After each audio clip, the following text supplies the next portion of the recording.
Welcome to the ETE channel, where successful entrepreneurs share their insights with aspiring entrepreneurs. Today we're with Ron Finklestein, who is not only a business owner, but a great author, books on business success, books on how-to, and Ron is in the process of writing several more in collaboration with other wonderfully successful people. Specifically though, Ron, today we're going to talk about the 7 attributes of an entrepreneur that you've discovered through your research. Yes. Talk to me about them. This all ties together with the conference and my clients and my research in the books and the Platinum Rule.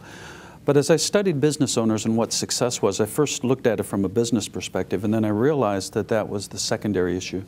That what drives behavior, what drives success is the behavior of the business owner. And I found that there's 7 things that every successful person does, and it's non-negotiable. And it's really simple. The first one is they take ownership. You can't change anything unless you take ownership for it. Ownership is a big part of it. The second one is there needs to be a focus on results. Too many times we do things because we're transaction-driven, picking up the phone or whatever. But successful people know what results they're after, and they implement behaviors to get those results. They also understand that their success is very dependent on the people they work with, the people that they employ, their success with developing great customer relations or customer service. So they're people-focused. They understand the aspect about people. Another one that's a little more intangible is they're persistent. They know that when they do their plan, that the plan is just a plan.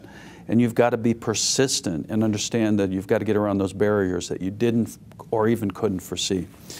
The other thing that I thought was real interesting is that they're selfish. And I define selfishness a little bit differently. I define it as intelligent self-interest. What do I need to do to get the results that I need to get to be successful? And they really are very careful about who they get involved with, the activities they take on, unless they can see how it takes them towards their goal.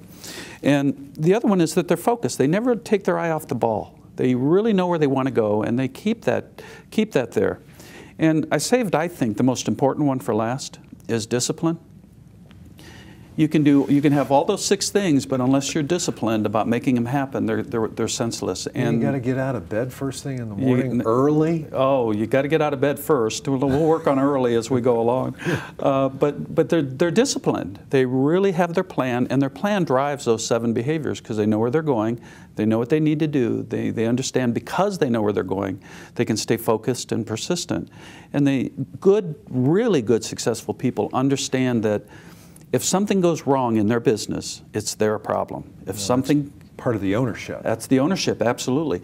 If it doesn't go, if it goes right, they're very good about giving credit where credit is due because they know that their success is so dependent on the work that other people have done. You know, we're talking about entrepreneurs here, the 7 attributes for a successful entrepreneur, but don't these also equate into being a successful manager, a successful husband, wife, and human being? Yeah, and that's part of what I struggle with. We'll leave politicians out for a second. We'll leave them out. That's a good idea.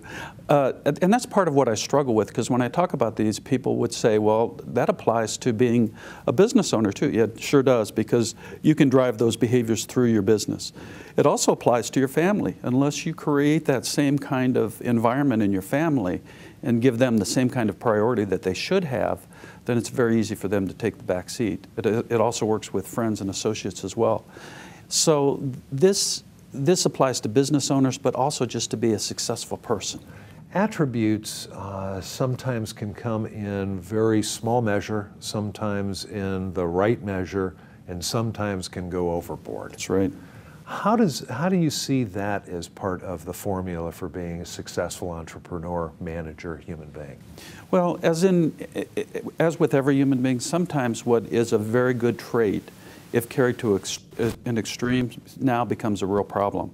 So if you're selfish to the point now that you exclude everything else and you treat people badly and you do only what you want to do because it's only what's important to you, then that becomes a very negative attribute versus understanding that I really want to be involved with you, but I can't do that because I've got to get this done.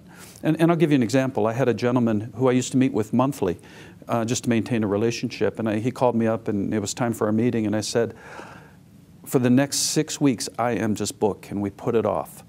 I really have got to get this project done. And he said, sure. And that was 3 years ago. He hasn't returned my call since. Okay. Because I was real clear on what I needed to get done, but apparently it offended him in the sense that I didn't drop everything and have that meeting. So, you know, there's both sides. There's danger to these attributes. If they're carried to the extreme, they can cause as much harm as they do anything else. Now, you spend a lot of time coaching aspiring entrepreneurs, I do. Entrepreneurs, business managers who have achieved a certain level and maybe can't go beyond that without someone's help, like a small business success expert like yourself. Mm-hmm.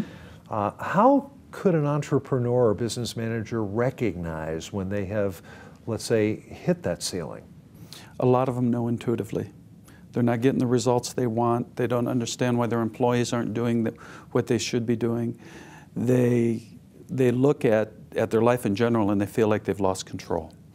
They don't have the discipline, or the biggest issue is that a lot of them as entrepreneurs did what they needed to do to be successful, and they did everything.